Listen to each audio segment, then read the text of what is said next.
Hello, I'm Carolyn Weinstein, and I'm on the Jewish Family and Child Service Advisory Board.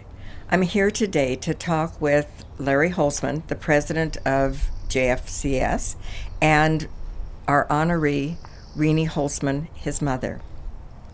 I've known Renée since I was in high school, moved here in when we were sophomores, so I'm honored today to be here and to interviewing the two of you.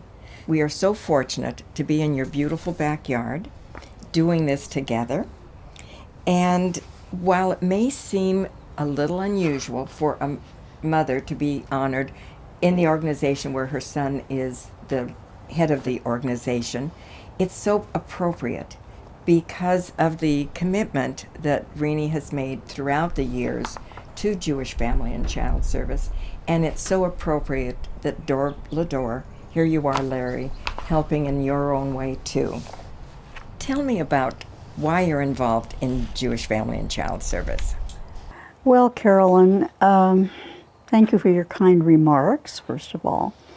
I was raised in a family that believed in helping others and truly being our brother's keeper.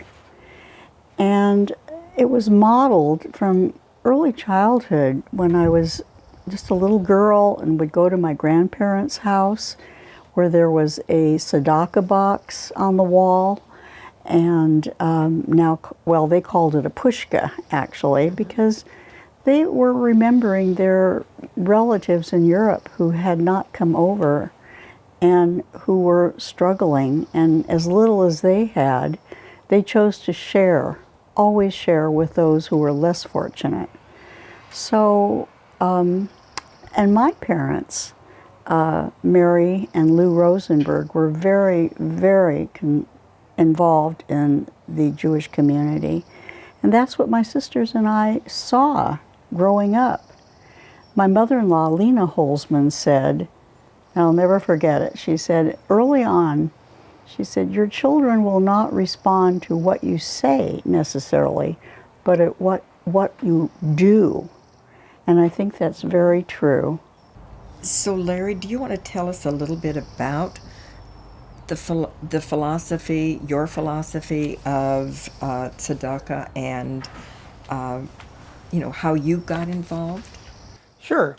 And thank you again for all that you do for JFCS, and we really appreciate it.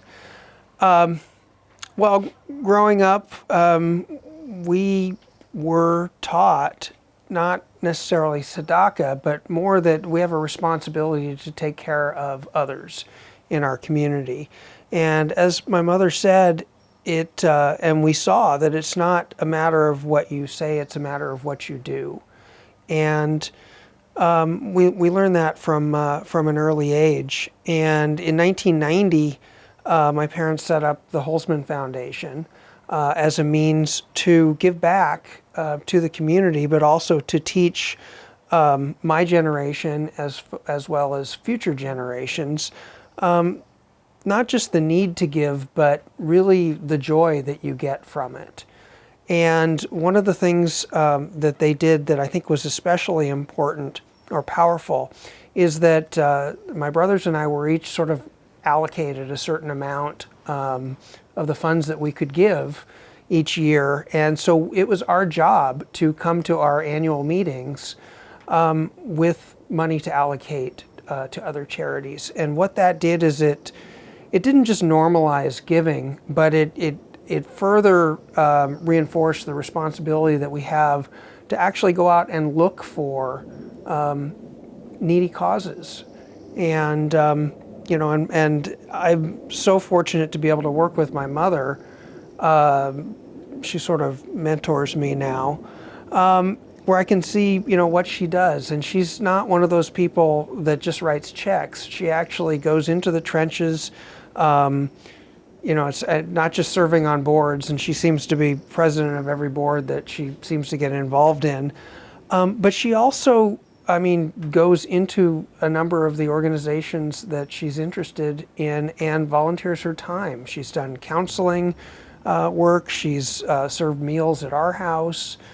And she's just and very broad as far as her interests in philanthropy. And so I think, just sort of carrying on the tradition that they taught me, and I'm hoping to inspire others in my generation and younger generations, that, you need to step up and you need to take care of, those in our community, especially those who are less fortunate than us. So, since the beginning of Jewish Family and Child Service in the late 1940s, Soviet Jewish migration was, and getting them settled into the Portland community, was at the forefront of what JF&CS was known about. But now we have a whole new set of challenges, and responding to those needs is so important.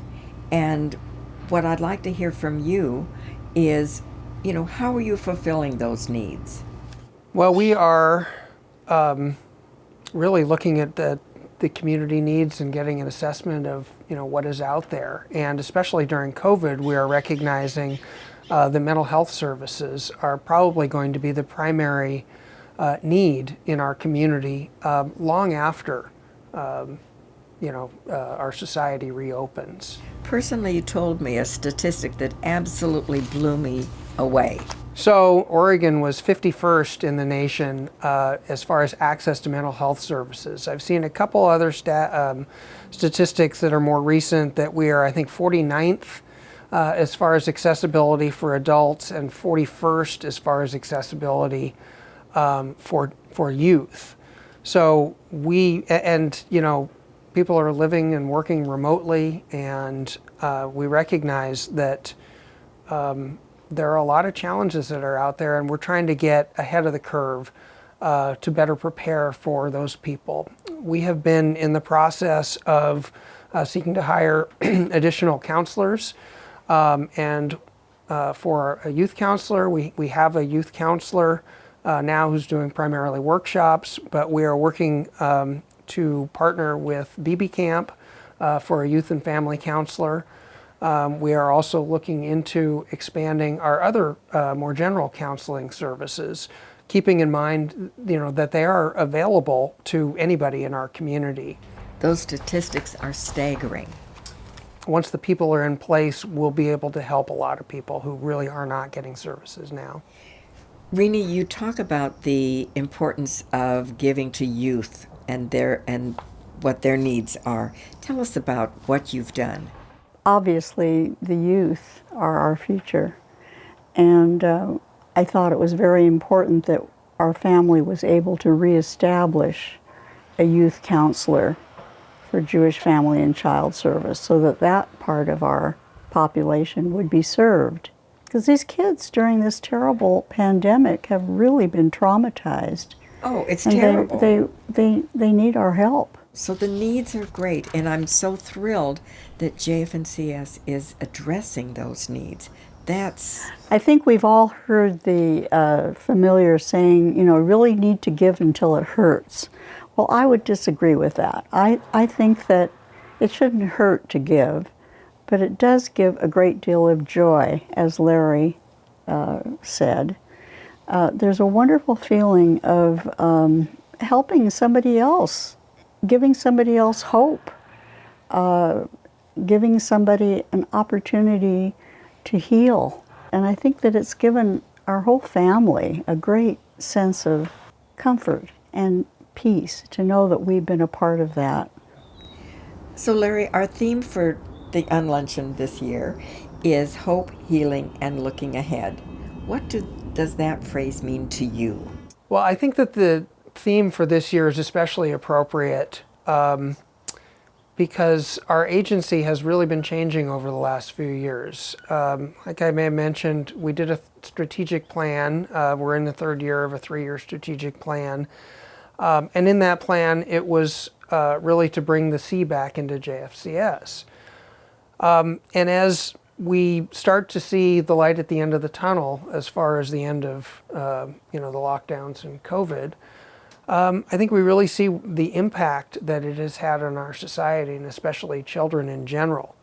JFCS has traditionally been, for older people, but we are definitely taking this opportunity to expand our resources and our services so that we can better serve and get ahead of some of the real challenges that we're having in our community.